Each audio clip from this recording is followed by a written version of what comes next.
امیر المومنین حضرت سیدنا عمر فاروق رضی اللہ تعالی عنہ فرماتے ہیں کہ میں نے سرکار صلی اللہ علیہ وآلہ وسلم کو یہ فرماتے ہوئے سنا، اعمال نیت ہی پر ہے، ہر شخص کے لیے وہی ہے جو اس نے نیت کی۔ جس کی ہجرت اللہ اور اس کے رسول کی طرف ہو، اس کی ہجرت اللہ اور رسول ہی کی طرف ہے، اور جس کی ہجرت حصول دنیا یا کسی عورت کے لیے ہو جس سے وہ نکاح کرنا چاہے، اس کی ہجرت اسی کی طرف ہے جس کی طرف اس نے ہجرت کی۔ اس فرمان مصطفیٰ صلی اللہ علیہ وآلہ وسلم سے یہ درس ملا کہ اعمال کا ثواب نیتوں پر موقوف ہے۔ جو اللہ عز و جل کی خوشنودی کے لیے عمل کرے گا وہ دنیا و آخرت میں کامیاب ہوگا، اور جس کا عمل دنیا کے لیے ہوگا اسے کچھ ثواب نہ ملے گا، بلکہ یہ عمل بعض صورتوں میں اس کے لیے وبال بن جائے گا۔ جیسا کہ شرح مسلم میں ہے، جس نے اللہ عز و جل کی خوشنودی کے لیے ہجرت کی اس کا ثواب اللہ عز و جل کے ذمہ کرم پر ہے، اور جس نے دنیا یا کسی عورت کے لیے ہجرت کی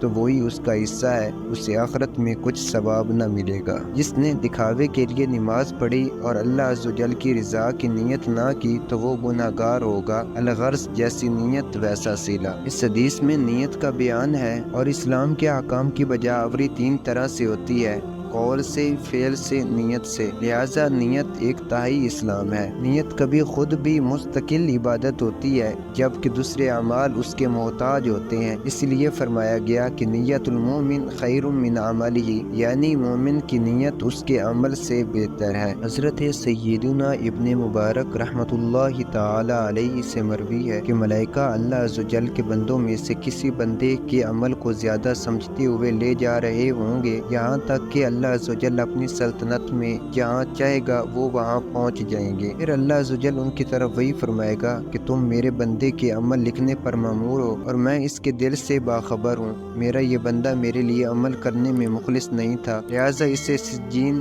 ساتویں زمین کے نیچے ایک مقام کا نام ہے جو شیطان اور اس کے لشکروں کا ٹھکانہ ہے، میں سے لکھ دو۔ اسی طرح فرشتے ایک بندے کے عمل کو کم اور حقیر جانتے ہوئے لے جا رہے ہوں گے، یہاں تک کہ اللہ عز و جل اپنی سلطنت میں جہاں چاہے گا وہ فرشتے وہاں پہنچ جائیں گے۔ تو اللہ عز و جل ان کی طرف وہی فرمائے گا، تم میرے بندے کے عمل لکھنے پر مامور ہو اور میں اس کے دل سے باخبر ہوں۔ میرا یہ بندہ میرے لیے عمل کرنے میں مخلص ہے، لہٰذا اسے علیین میں لکھ دو۔ وہ علیین ساتویں آسمان میں عرش کے نیچے ایک مقام کا نام ہے، یہ نیک لوگوں کا ٹھکانہ ہے۔